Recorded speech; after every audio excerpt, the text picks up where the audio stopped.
ধন্যবাদ জনাইছো বন্ধু। আমি অনাগত দিনত আমি সকলোৱে একেলগে কাম কৰি যাবৰ কাৰণে আপোনাক আমি হাতৰে গ্ৰহণ কৰিছো আৰু আপোনাক আমাৰ দলীয় মৰ্যাদাৰে আমাৰ পৰিস্থিতি পৰিৱেশ যথেষ্ট ভাল। এই নতুন বছৰত মই কংগ্ৰেছ দলৰ মাজত এটা নতুন উদ্যম মই দেখা পাইছো আৰু অসমৰ ৰাইজ আমাৰ কিছু কথা শুনি এতিয়া সাহস লাভ কৰিছে। এইবাৰ আপোনালোকে চাব অসমৰ ৰাইজে গোটেই দেশৰ ভিতৰত এটা বাৰ্তা দিব যে অহংকাৰী শাসন কেনেদৰে পৰাজিত কৰিব লাগে অসমৰ ৰাইজে ভাৰতবৰ্ষ শিকাব। অসমৰ পৰা বাৰ্তা যাব যে ধন বল বহুবল হলেও ৰাইজৰ স্বাভিমানৰ ওপৰত যেতিয়া আঘাত পৰে, দুখীয়া ৰাইজৰ ওপৰত যেতিয়া অন্যায় আৰু অত্যাচাৰ হয়, তেতিয়া অন্যায় কৰা শাসনৰ ওচৰত যিমানে অস্ত্ৰ কিয় নাথাকক ৰাইজ একত্ৰিত হলে তেওঁলোকে একো কৰিব নোৱাৰিব। এবাৰ এটা জনতাৰ চৰকাৰ আমি গঠন কৰিবলৈ গৈ আছো। কাইণ্ডলি আপোনালোকে অকণমান আমাক এই দলীয় সভাখন পাতিবৰ কাৰণে সময় দিবৰ কাৰণে আমি অনুৰোধ জনাইছো।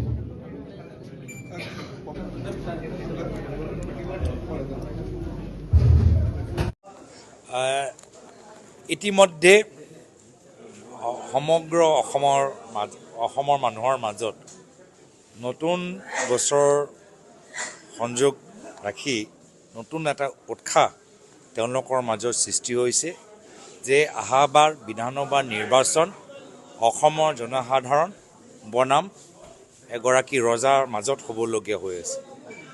ৰাজনৈতিক দলৰ মাজত নহয়, ৰাজনৈতিক গঠবন্ধনৰ মাজত নহয়, ৰাইজ বনাম ৰজাৰ মাজত হ'বলগীয়া গৈ আছে। আৰু আমি বিৰোধী দলবোৰ আমি অসমৰ জনসাধাৰণৰ লগত আছোঁ।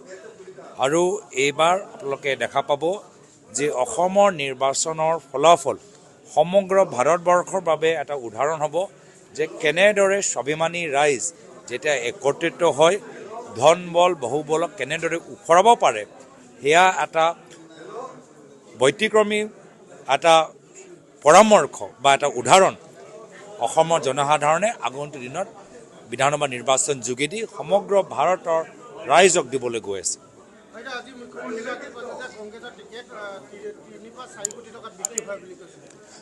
যি দলৰ ভিতৰত গৰু চিণ্ডিকেট আছে, যি দলৰ ভিতৰত কয়লা চিণ্ডিকেট আছে, যি দলৰ ভিতৰত পানীৰ চিণ্ডিকেট, FCI চিণ্ডিকেট, এইবোৰ চব কথা তেওঁলোকৰহে কথা যে তেওঁলোকৰ ৰেটবোৰ চাই থাকে।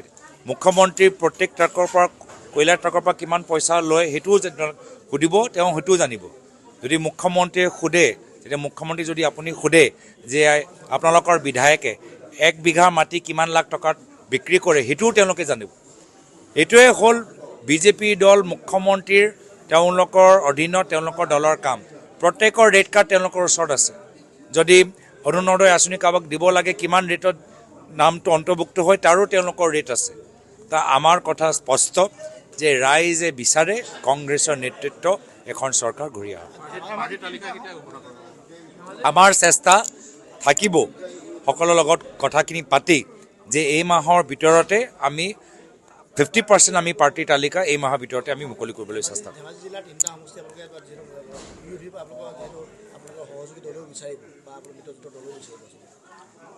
চবেই বিচাৰিব। কিছু চিট বিৰোধী দলক এৰিব লাগিব, কিছু চিট আমাক এৰিব লাগিব, আৰু তাৰ মাজত আমাৰ আলোচনা হ'ব লাগিব। সকলোকে এৰিব লাগিব, সকলোৰ নিজৰ মন পচন্দ চিট ক'ৰবাত এটা দুটা ঠাইত এৰিবই লাগিব। তেতিয়াহে গৈ আমাৰ মাজত এটা ক'ৰবাত আলোচনা হ'ব। কিন্তু সেইটো ধাৰাবাহিকভাৱে এটা প্ৰক্ৰিয়া থাকে। যেতিয়া বিভিন্ন দলৰ মাজত আলোচনা হয় এটা প্ৰক্ৰিয়া থাকে, এটা প্ৰক্ৰিয়াৰ যোগেদি তাৰ ফলাফলটো আপোনালোকে গম পাব। চাওক, আমাৰ কথাটো স্পষ্ট যে আমি জিকা প্ৰাৰ্থীজনকহে আমি আগুৱাই লৈ যাব লাগে। তাৰ বাহিৰে তাৰ আগত একো কথা নাই, তাৰ পিছত একো কথা নাই। যিজন জিকিব পাৰে সেইজনক আগুৱাই লৈ যাব লাগে।